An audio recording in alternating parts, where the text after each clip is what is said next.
ഏതെങ്കിലും ഒരു നാട്ടിൽ അല്ലെങ്കിൽ നമ്മുടെയൊക്കെ രാജ്യത്ത് എന്തെങ്കിലും ഒരു ദുരന്തം ഉണ്ടാകുമ്പോഴാണ് ജനങ്ങളെയൊക്കെ മാറ്റി പാർപ്പിക്കുകയും മറ്റുള്ളത് ചെയ്യുന്നത്. അല്ലാതെ വരുമ്പോൾ അത് ഭയം എന്നാണ് പറയുന്നത്. ഇപ്പോൾ നമ്മുടെ ശത്രു രാജ്യം ഭയപ്പാടിലാണ്. ജനങ്ങളെയൊക്കെ കുടിയൊഴിപ്പിക്കുന്നു, മറ്റ് സേഫായിട്ടുള്ള സ്ഥലങ്ങളിലേക്ക് മാറ്റുന്നു. പല രീതിയിലുള്ള കാര്യങ്ങളും ഒക്കെയാണ് അവരവിടെ ചെയ്യുന്നത്. അത്രയേറെ ഇന്ത്യയെ ഭയപ്പെടുന്നു എന്നുള്ളതാണ്.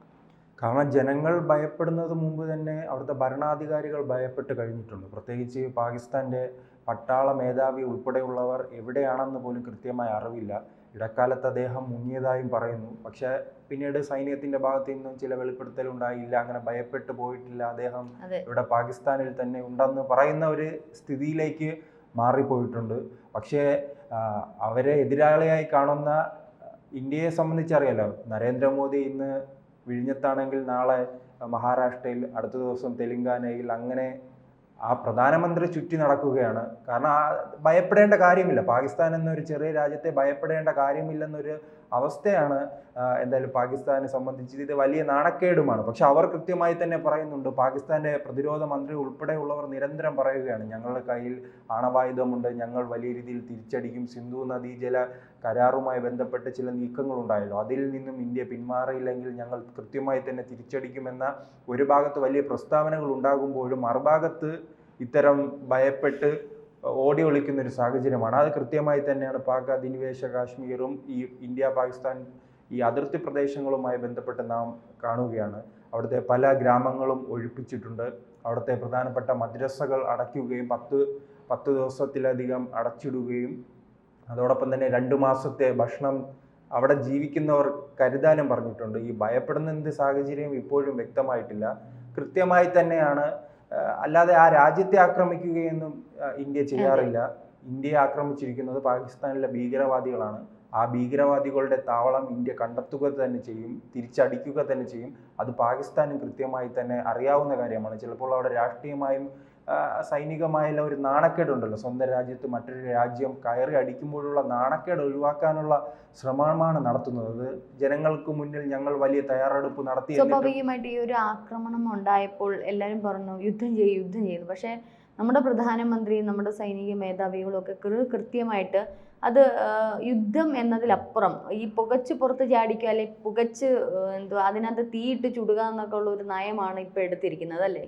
അല്ല, അങ്ങനെ ഒരു യുദ്ധത്തിലേക്ക് പോകേണ്ട സാഹചര്യമല്ല. ഇത്തരം ആക്രമണം നടപ്പിലാക്കിയത് എന്തായാലും പാകിസ്ഥാന്റെ സൈനിക നീക്കമല്ലല്ലോ. ഭീകരവാദികൾക്ക് അവർ പിന്തുണ നൽകി ഞങ്ങളുടെ ഇന്ത്യയിലേക്ക് പറഞ്ഞു വിട്ടു. അപ്പോൾ ആ ഭീകരവാദ താവളങ്ങൾ ആക്രമിക്കുക എന്നതാണ് ഇന്ത്യയുടെ നിലപാട്. മുൻപും ആ നിലപാട് തന്നെയായിരുന്നു. 2 തവണ മിന്നലാക്രമണം നടത്തിയതും ഇത്തരം ഭീകര ക്യാമ്പുകൾ ലക്ഷ്യമിട്ടാണ്.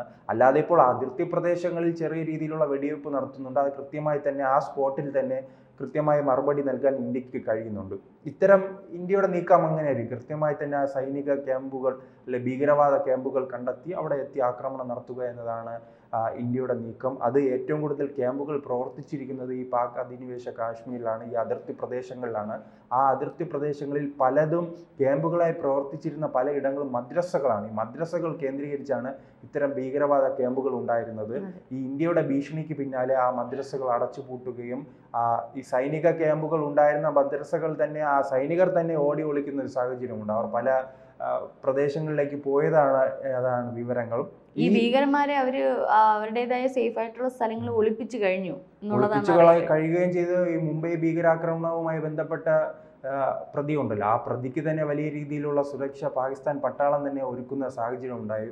ഇന്ത്യൻ സൈനികരെയും ഒരു ഭാഗത്ത് സഹിക്കണം, പിന്നീട് ആ രാജ്യത്തുള്ള അജ്ഞാതരെയും സഹിക്കേണ്ട ഒരു ഗതികേടിലേക്കാണ് പാകിസ്ഥാൻ പോയിരിക്കുന്നത്. അതോടൊപ്പം തന്നെ അജ്ഞാതൻ മാത്രമല്ല, ഈ ബലൂചിസ്ഥാനുമായി ബന്ധപ്പെട്ട് അവർക്ക് സ്വതന്ത്ര രാജ്യം വേണമെന്ന ഒരു നീക്കവുമായി അവരുണ്ട്. അവർ വലിയ രീതിയിൽ തന്നെ പാകിസ്ഥാൻ പട്ടാളത്തെ കൊലപ്പെടുത്തുകയാണ്.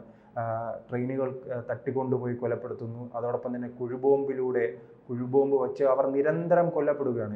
ഒരു മാസത്തിനിടയ്ക്ക് തന്നെ കുറഞ്ഞതോരം ഒരു 50നും 100നും ഇടയ്ക്ക് ആൾക്കാരാണ്, പട്ടാളക്കാരാണ് അവിടെ നിരന്തരം കൊല്ലപ്പെടുന്നത്.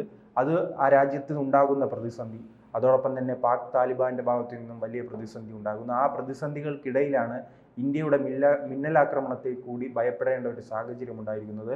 ആ തുടക്കം സൂചിപ്പിച്ചതുപോലെ തന്നെ ആ നാട്ടിൽ പാക് അധിനിവേശ കാശ്മീരിലും അതിർത്തി പ്രദേശങ്ങളിലും മദ്രസകൾ അടച്ചുപൂട്ടുകയാണ്. ആ മദ്രസകൾ അടച്ചുപൂട്ടുമ്പോൾ അവിടെ സൈനിക ക്യാമ്പുകൾ സ്ഥാപിക്കുകയും അവിടെ ആയുധങ്ങൾ നിറയ്ക്കുകയുമാണ് ചെയ്യുന്നത്.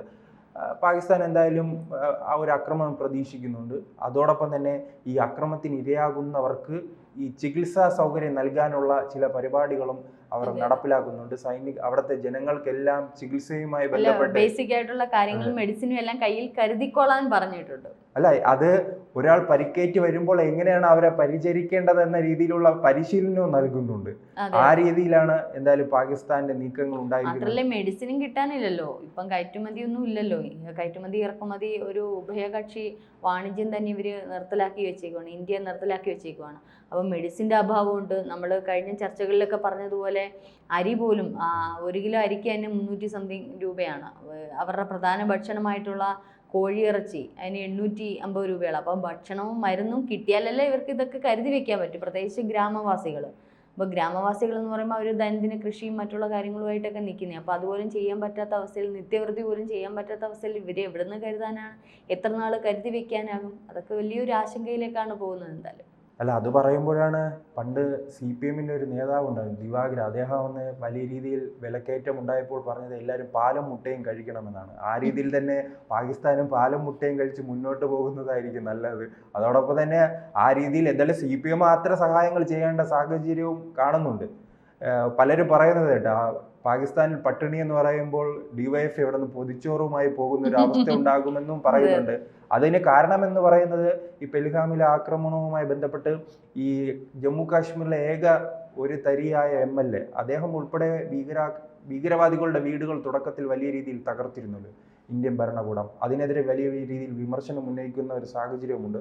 അതല്ല എന്തായാലും നമ്മൾ വിഷയം എന്തായാലും സൂചിപ്പിച്ചതെന്നേ ഉള്ളൂ. പാകിസ്ഥാനെ സംബന്ധിച്ചാണ് ചർച്ച. പാകിസ്ഥാൻ വലിയ രീതിയിൽ ആശങ്കയിലാണ്.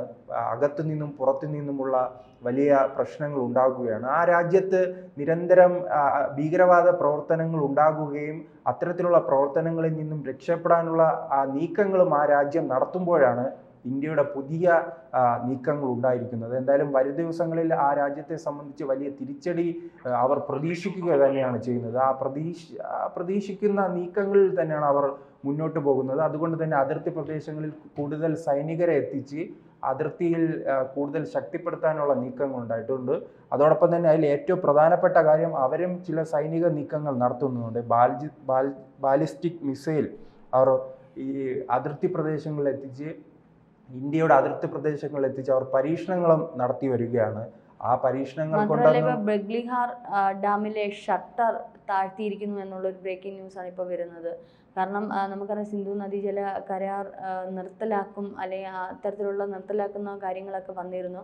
അപ്പം അതിൻ്റെ മുന്നോടിയായിട്ട് ഇപ്പോൾ ബഗ്ലിഹാർ ഡാമിലെ ഷട്ടർ താഴ്ത്തിയിരിക്കുമ്പോൾ സ്വാഭാവികമായിട്ട് അതിലേക്കുള്ള നദിയിലേക്കുള്ള ഈ നീരിൻ്റെ വെള്ളത്തിൻ്റെ അളവ് തോത് വളരെയധികം കുറയും.